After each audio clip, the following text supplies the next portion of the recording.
Happy Halloween, guys! It's a couple days early. I don't know when I get this posted, but I'm at the first school and 2 days before Halloween. I'm not going to be here on Halloween Day, so I look like this. Um, I want to talk about why the Bible has to be inerrant. Um, I'm sorry. I'm sorry. I have a problem with evangelical Christians saying the Bible is inerrant because there's almost nothing on earth that's inerrant. DNA mutates and there are errors everywhere. And so say that the Bible is inerrant. Um, no errors, no contradictions, except there are very much so contradictions. Um, and the evangelical apologists spend hours and days and weeks trying to explain away all the contradictions. They're just scratching at dust and clutching at straws. But, if the Bible has errors and contradictions, one, maybe their faith is in vain. Or maybe they just molded their faith to fit what they already believed, despite science and history and archaeology.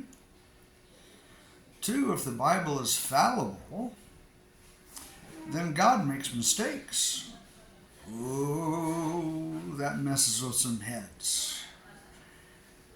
They can't allow themselves to believe that a so-called perfect being could make mistakes. Well, that if God could make mistakes, that would make God kind of like us. And like the song said 20, 30 years ago, what if God were one of us? Because he is. Okay? God's a hero from long ago and was a human just like we are. I'm happy being here in Taiwan. The the folk religions, having access to East Asia and South Asian folk gods, is really interesting. One of the favorite deities over here is Manzu. Manzu was a fisherman's daughter. She didn't speak till she was 4 years old. One time her dad and brothers went out fishing and there was a typhoon that blew through, and she went down, she stood on the ocean shore and prayed or just stood there, and her fathers and brothers came home. So now she's a deity. And that makes a lot more sense to me.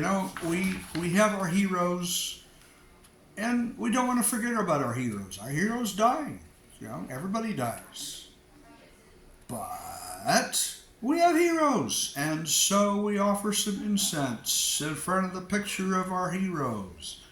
And we put some chicken and fish and some apples and mangoes in front of the picture of our hero. But he was human. He has a backstory, and that makes a lot more sense. One thing that evangelicals like to say is, well, if God makes mistakes, if God's just one of us, what's the purpose? What's the meaning of life? Well,